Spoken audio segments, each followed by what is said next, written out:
I said my observation is that every animal has what? A natural enemy. I'm going to call your attention to a book that you have to read.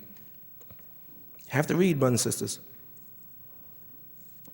The book that I'm about to tell you is a classic, written 500 years before Christ. This book is so important in Western civilization that many major corporations make it required reading for top management. Probably all of you got the book already. I shouldn't even mention it, but I guess I'll mention it. It's called The Art of War by Sun Tzu, S-U-N-T-Z-U. You must read the book. How many of you have it? Raise your hand. Good. How many don't have it? How many are going to get it? Good. Two things he said in this book I want you to think about. Number one, he said, if a man knows himself, but he doesn't know his enemy, he will be successful 50% of the time. And he will fail 50% of the time.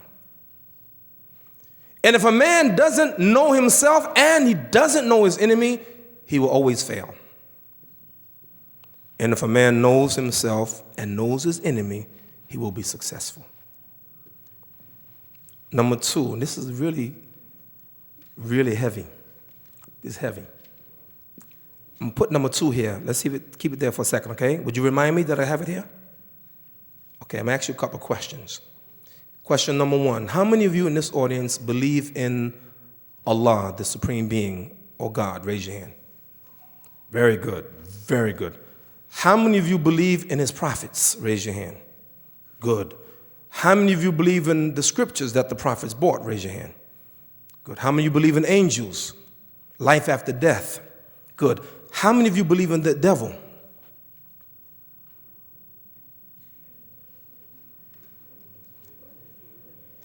Again, how many believe in the devil? Raise your hand. Okay, good. Put your hand down. Let me give you some news. You don't believe in the devil. You acknowledge the existence of the devil, and there's a major difference. You will never find in Quran or Hadith, amantu bi shaitan, right? You don't believe in the shaitan. He's real. He exists. Yeah, he is. But belief is not just mere acknowledgement. You don't just acknowledge the existence of Allah. You believe in him, you have faith in him, you trust him, you depend upon him. More about that at another time, but it's really a deep statement. Now, question. Listen to what Allah says in the Quran. Inna shaytana lakum aduun fattaqiduhu aduwa. The devil is your enemy. So take him as an enemy. The devil is real.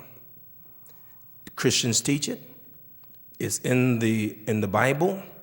It's in the Torah. Moses taught it. It's in the Injil, the gospel. Jesus taught it.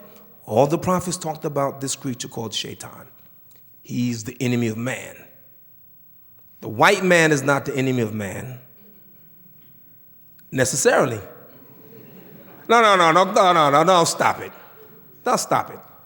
I'm saying necessarily. There's some white people are enemies of man, but there's some black people enemies of man. There's some men that are enemies to man, and there are women, a few, that might almost be an enemy to man. Now, Allah mentioned in the Quran that this enemy called Shaitan, he sees us from where we can't see him.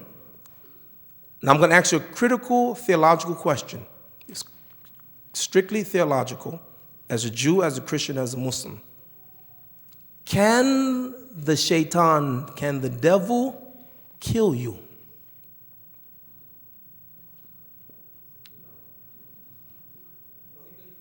Physically.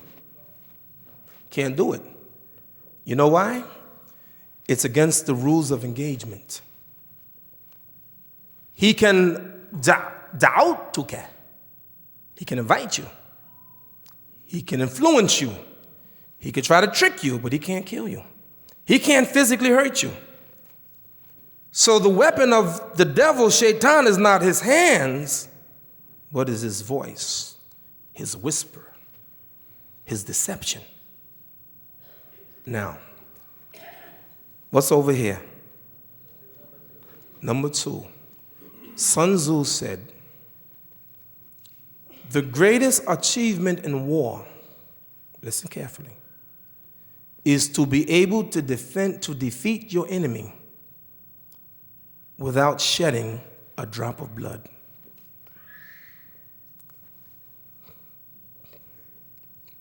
Defeat your enemy without shedding a drop of blood. Now let's put all this together. The sleep, the sheep, television, rocking people to sleep, the masses of the people sleep,